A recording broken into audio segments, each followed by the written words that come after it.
Bienvenidos a una nueva edición de Somos Libros, seámoslo siempre. Hoy tenemos programas internacionales, un programa muy bueno, de narradores admirables. Vamos a conversar con Sergio del Molino, quien es un escritor español de los más destacados de los últimos años. Tiene libros muy interesantes que mezclan un poco el periodismo, el ensayo y la ficción. Y también, hablando de eso, vamos a conversar con Nona Fernández, que es una escritora chilena muy interesante, quien nos va a contar cuál es su libro inolvidable. Quiero agradecer a Pinturas Majestad. Recuerda, Pinturas Majestad es bueno para ti, como también es bueno para ti, para ir calentando motores en este frío. Decir somos libros, seámoslo siempre. Acompáñame. Seguimos aquí en Somos Libros, seámoslo siempre, y en el marco de la Feria Internacional del Libro de Lima vamos a conversar con el autor español Sergio del Molino. Hola Sergio, ¿cómo estás? Hola, ¿qué tal? Encantado. Bueno, quería hablar de muchísimas cosas, hay muchísimo en tu obra, pero quería empezar un poco atrás y hablarte del libro La Hora Violeta, que es un libro que parte de la experiencia que tuviste con tu hijo. Cuéntanos un poco cómo fue el proceso de convertir eso en escritura, de convertir eso en literatura, por llamarlo entre comillas. Y La Hora Violeta, que el título surge de un verso de La Tierra Baldía de T.S. Eliot, que hace referencia a la hora del ocaso, a la hora intermedia en la cual termina la actividad y todavía no hemos llegado a casa, todavía no hemos llegado al restaurante, estamos como en una hora de tránsito, de volver, una hora de nadie, una hora en la que no nos fijamos, que es una hora en la que yo me siento instalado desde el momento en el que a mi hijo Pablo le diagnosticaron una leucemia de la cual murió, ¿no? Una leucemia muy agresiva y bueno, ese libro realmente surgió en un estado casi de trance, ¿no? De la necesidad que tengo yo muy natural de volcar todas mis experiencias en la literatura, y de ahí fue surgiendo ese libro que es la reflexión o el día a día de un padre que ve impotente como su hijo enferma y al final lo pierde y se muere, ¿no? 5 años después de que ha salido, del 2013, sigo hablando de él, me siguen invitando para hablar de él, y por un lado es una suerte, que mi hijo me siga acompañando, que la memoria de mi hijo me siga acompañando, porque era parte de lo que yo buscaba con la escritura, ¿no? Que su memoria no se diluyera, que no se convirtiera en un tabú, que no fuera nunca un fantasma ni nada innombrable. Por eso el libro empieza con la voluntad de nombrarle. Siempre digo, se llama Pablo y se va a llamar siempre Pablo, ¿no? Y siempre aparece su nombre claro y diáfano en todas partes. Esa idea muy interesante con la voluntad de nombrarle, ¿no? Hay una idea en tus libros, en ese sobre todo, obviamente, pero esta necesidad de nombrar las cosas, de no dejar que las cosas pasen y de entender las cosas a través de la palabra, ¿no? A veces, en estas épocas un poco cínicas y posmodernas o como sea, desconfiamos un poco de la palabra, del lenguaje, pero en tus libros hay siempre esa necesidad de confiar en lo que decimos para entender lo que nos sucede, ¿no? En realidad es un alegato contra el eufemismo, es un alegato contra el lenguaje que podríamos llamar ahora políticamente correcto, el que dirían el lenguaje que da vueltas, perífrasis, que no se atreve a nombrar las cosas directamente porque las considera casi una agresión, ¿no? Nombrar.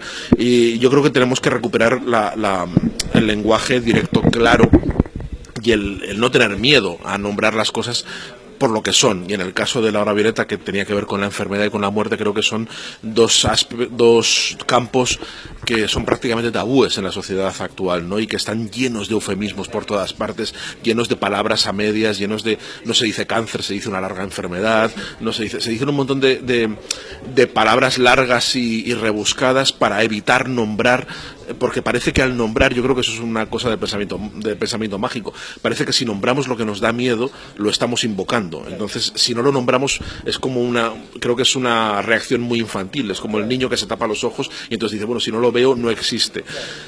Creo que como escritor yo siento la responsabilidad de nombrar las cosas como son, ¿no? Y que nombrarlas no es invocarlas, sino al revés, es reducirlas, aprender a tratar con ellas y aprender a relacionarnos con ellas como adultos. Nombrar algo es quitarle el poder que tiene sobre ti, ¿no? Porque el no nombrar viene del miedo, ¿no? Y si lo nombras, quizá le bajas esa mística, ¿no? Le bajas la mística, por supuesto, y además te permite relacionarte con él y te permite comprenderlo. Si no lo nombras, jamás vas a comprenderlo. verlo, jamás vas a bregar, siempre va a ser una fuerza sobrenatural que va a tener un poder enorme sobre ti y que con la que no vas a poder bregar nunca, sí. Hablando de eso y de tus otros libros, quería hablar de La mirada de los peces. ¿Cuál es un poco la historia para los que no han leído el libro y cuál es lo que Nabokov llamaba el primer latido, ¿no? ¿Cuál es la idea que hizo que ese libro surgiera? Bueno, el libro surge de una llamada de teléfono que yo recibo en la primavera de 2016 de mi antiguo profesor de filosofía en la secundaria, en el instituto, con el cual yo había tenido un profesor muy peculiar y yo había seguido teniendo relación con él de adulto, y me llamó para decirme que, muy asépticamente, muy frío, para decirme que había decidido finalizar su vida, ¿no? Esa llamada, que va acompañada por la invitación a participar en un documental que está rodando Jon Sistiaga, un periodista español muy famoso sobre ese momento, es lo que me lleva a mí a sentarme y a escribir.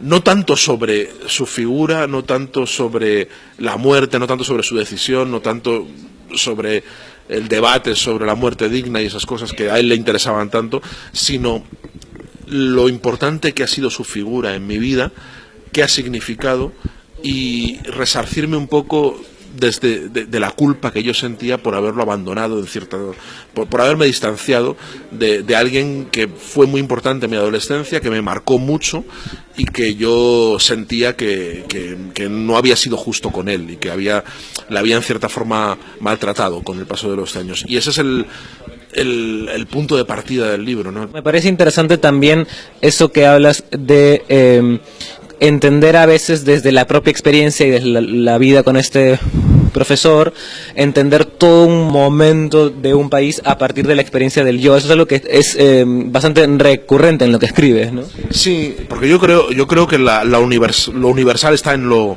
concreto y en lo local, ¿no? Y que una vida puede resumir la vida de todos, ¿no? Y que ahí nos podemos identificar y podemos encontrar, cuanto más concretos y locales y pequeñitos seamos, yo creo que mucho más fácil es que el lector encuentre asideros para entender su propia vida, ¿no? Para entender qué es lo que le ha pasado. Y en cuanto a la marginalidad, es verdad que mis libros son fronterizos. Yo hablo de literatura de frontera, porque es verdad que no son estrictamente novelas, porque no tienen ficción, pero tampoco son ensayos, tampoco son crónicas, pero sin embargo tienen un poco de todo, tienen un poco de esos géneros. Intento mezclarlos para hacer unos libros que sean difíciles de clasificar y que se muevan, ¿no? En ese terreno fronterizo, que es donde para mí surgen las verdades, donde surgen esos destellos y esas posibilidades de complicidad con un lector que yo creo que a día de hoy, en el siglo XXI, pues no se cree un narrador decimonónico, aunque puede disfrutar de esa novela, pero creo que no te transmite o no comunica a los niveles a los que yo quiero comunicar, ¿no? Y quería también preguntarte cuán importante ha sido el periodismo en todo este proceso de, como tú dices, encontrar a veces la verdad en estas zonas grises y en esta incertidumbre en lugar de taparla, ¿no? ¿Cuán importante ha sido el dedicarte a eso para luego ya dedicar tus días a literatura, ¿no? Bueno, el periodismo yo creo que me ha servido para modular el yo, para modular esa primera persona, que es una primera persona muy poco intimista en mis libros. Es una primera persona que se usa para focalizar la mirada, para dejar claro que lo que se ve en el libro lo ve alguien, no es un narrador omnisciente, sino es alguien que soy yo, y que a partir de ahí no estoy contándome a mí mismo, sino estoy contando lo que veo a los márgenes, y bueno, lo que alcanza mi mirada, que puede ser muy limitado y muy borroso, pero es lo que veo, ¿no? Y entonces yo creo que eso es una mirada de cronista, eso es una mirada que yo he forjado en el periodismo y que he aprendido a modular a partir del periodismo, pero ya en la literatura lo he transformado en otra cosa, ¿no? Aunque es verdad que yo al principio intentaba separar y distinguir mucho mi literatura periodística y mi prosa narrativa, porque pensaba que hay pactos de lectura completamente distintos pero con el paso del tiempo he intentado mezclarlas cada vez más y cada vez las mezclo más, y no me importa, incluso me gusta que mis textos periodísticos suenen literarios y que mis textos literarios suenen periodísticos. Me parece que al final lo que se trata es de construir un estilo, algo que reconozca el lector y que a mí lo que más me halaga es que por encima de etiquetas y por encima de soportes, de si lo lee en un periódico o lo lee en un libro, cuando alguien lee un texto mío, sepa que está leyendo un texto mío, ¿no? Y lo reconozca. Y creo que eso se considera a través de la modulación de ese yo, ¿no? Bueno, muchísimas gracias. Y de aquí con Sergio del Molino en el marco de la FIL. Recuerden, somos libros. Seámoslo siempre. Muchísimas gracias, Sergio, muy amable. Sí, muy amable. Seguimos aquí en Somos Libros, Seámoslo Siempre, en los programas especiales por la Feria Internacional del Libro de Lima, y vamos a conversar con la autora chilena Nona Fernández. Hola, ¿cómo estás? Hola, muy bien, gracias por invitarme, por estar aquí hoy día. ¿Cuál es un poco un libro que te marcó, que leíste quizá de joven y fue clave en tu vida? Para mí, aunque parece muy nada que ver en relación al libro que estamos hablando, las crónicas marcianas.